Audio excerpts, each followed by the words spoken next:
Sunana Aliyu Musa. Sunana Khadija Salis Ibrahim. Sunana Mustapha Muktar Usman. Sunana Amira Abubakar Sa'ad. Sunana Haruna Sa'idu. Sunana Aisha Salis Ibrahim. Sunana Abdulrazak Hamis. Sunana Hawwa Sulaiman. Sunana Abdulrahman Muktar Bashar. Sunana Aisha Ibrahim Na'ibu. Sunana Bashir Isa Garba. Sunana Nafisat Adamu. Sunana Ahmad Insani. Sunana Zulkifil Sunusi.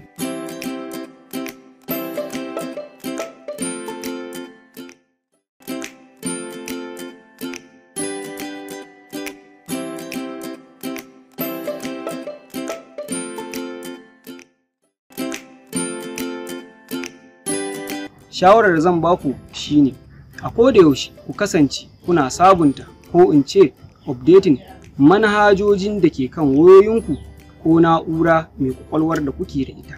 Sannan kuma su kansu wayoyin ko na'urorin ku tabbata kuna sabunta su ta hanyar abin da Bature ke ce ma system update. Ta wannan hanyar ne zai ƙara ƙarfafa kariyarku a duk lokacin da kuke gudanar da al'amurarku a bisa yanar gizo.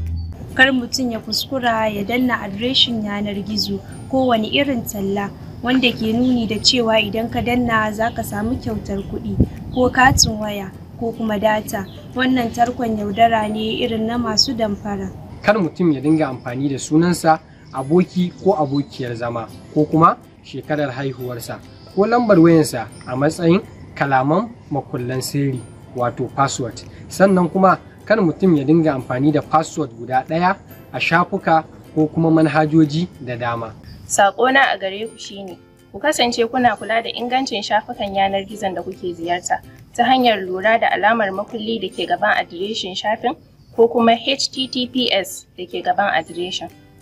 Idan ba ku ga makullin ba ko kuma kuka ga HTTP amma babu S a gaban shi, to kar ku kuskura ku yi wani abu kamar cika fom ko biyan kuɗi a wannan shafin. Idan so samu nema, a bar shafin a cikin gaggawa. A koda yaushe idan za ku sauke manhaja wato application a wayarku ko kuma a na'ura mai kwakwalwa, to ku tabbata kun yi hakan ta ɗaya daga cikin kafafe mai inganci wato App Store ko Play Store ko kuma Windows Store.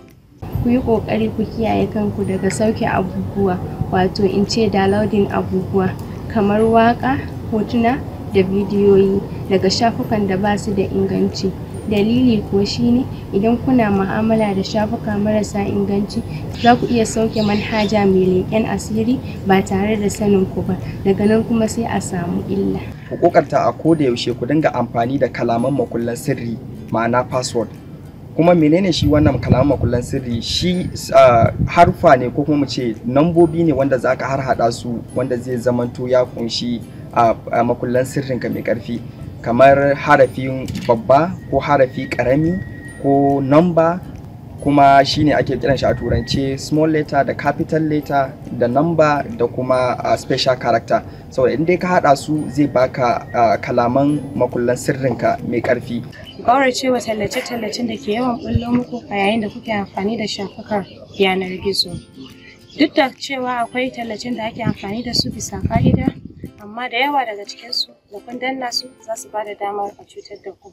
Saƙona a gare ku shine kar mutum ya kuskura ya dinga yawan buɗe sakonnin email ɗin da bai san daga inda aka turo mai su. Idan kana so ka gane email ɗin da ya fito daga hannun 'yan damfara, sai ka kula da yanayin rubutun da ke cikin saƙon. Za ka ga mafi akasarinsu sukan zo da kuskure na rubutu ko bin ƙa'idojin yare. A koda yaushe mu tabbata mun garkame wayoyinmu da kuma na'ura mai kwakwalwarmu ta hanyar amfani da lambar sirri wato PIN ko kuma kalaman makullin sirri wanda ake ce ma password ko kuma makulli mai amfani da zanen yatsa wato thumbprint. Domin barin shi a buɗe zai iya ba miyagun mutane damar yi muku illa, musamman ma idan aka samu ɓacewar na'urar. Domin ku fita daga masu damfara da zamba ta hanyar amfani da yanar gizo, ku yi ƙoƙari ku dinga amfani da kariya mai makullai biyu ko fiye da haka, wato two-factor authentication ko multi-factor authentication. Wannan kariya ne zai baka damar daƙile duk wani ɗan damfara, domin idan suka yi yunƙurin shiga shafinka za a turo maka da saƙo cewa ga abin da yake wakana. Idan ka ce ba kai bane, sai a hana su shiga shafin naka. Kada ku yarda ku rika ajiye bayanan katin cire kuɗinku a waya ko na'ura mai kwakwalwar da ba taku bace, ko da ko kun aminta da mai na'urar.